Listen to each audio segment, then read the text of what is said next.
নির্বাচনের আগে মৌলিক সংস্কার হতে হবে। নির্বাচন হতে হবে ভোটের অনুপাতে আসন বন্টন বা পিআর পদ্ধতিতে। ১৯ জুলাই জাতীয় সমাবেশ থেকে এমন বার্তা দিয়েছে বাংলাদেশ জামায়াতে ইসলামী সহ কয়েকটি দলের নেতারা। এ নিয়ে আলোচনা চলছে রাজনৈতিক অঙ্গনে। প্রশ্ন উঠেছে, এবার কি নির্বাচন পদ্ধতিকে ঘিরে নতুন সংকট তৈরি হবে? ১৯ জুলাই ঢাকার সোহরাওয়ার্দী উদ্যানে জনসভায় ৭ দফা দাবি জানায় জামায়াত। তার মধ্যে একটি পিআর পদ্ধতিতে নির্বাচনের দাবি। দলটির নায়েবে আমির ডক্টর সৈয়দ আব্দুল্লাহ মোহাম্মদ তাহের বলেন, পিআর পদ্ধতিতে টাকা দিয়ে ভোট কেনার সুযোগ নেই।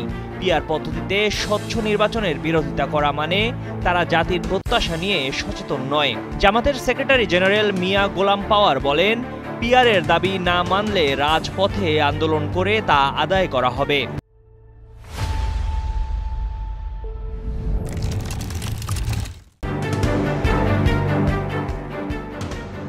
জামায়াতের এই সমাবেশে বক্তব্য দিতে গিয়ে এনসিপির সদস্য সচিব আক্তার হোসেন বলেন, নির্বাচনে উচ্চকক্ষে যারা পিআর চায় না তারা ফ্যাসিবাদী হতে চায়।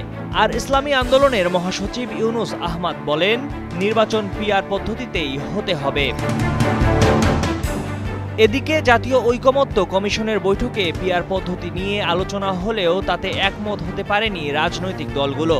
বিএনপি পিআর পদ্ধতিতে ভোটের প্রস্তাবকে আমলে নিতে রাজি নয়। বিএনপির জাতীয় স্থায়ী কমিটির সদস্য ডক্টর খন্দকার মোশাররফ হোসেন বলেন, নির্বাচনকে বিলম্বিত করার ষড়যন্ত্র ও কৌশল হিসেবেই এসব ইস্যু সামনে আনা হচ্ছে। নির্বাচন সময় মতোই হবে উল্লেখ করে তিনি বলেন, মানুষ ভোট দিয়ে প্রতিনিধি নির্বাচন করবে এবং সেই প্রতিনিধিরা জনগণের কাছে দায়বদ্ধ থাকবে। সেই ভোটই মানুষ দেখতে চায়। বিএনপি সংসদ নির্বাচনের পদ্ধতি নিয়ে জামাতের এই তৎপরতাকে দেখছে নির্বাচন বিলম্বিত করার কৌশল হিসেবে। আর জামাত বলছে, প্রচলিত পদ্ধতিতে জনমতের প্রতিফলন ঘটছে না বলেই তারা পিআর পদ্ধতি চাইছেন। এমন পরিস্থিতিতে দুই পক্ষই বিভিন্ন রাজনৈতিক দলকে নিজেদের পক্ষে টানা এবং নিজেদের অবস্থানের পক্ষে জনমত তৈরির চেষ্টা করছে। তবে রাজনৈতিক অঙ্গনের দুই প্রধান দলের দুই মেরুতে অবস্থান নেওয়ায় পিআর বিতর্ক শেষ পর্যন্ত রাজপথে গড়াবে কিনা এমন প্রশ্নই ঘুরপাক খাচ্ছে জনমনে।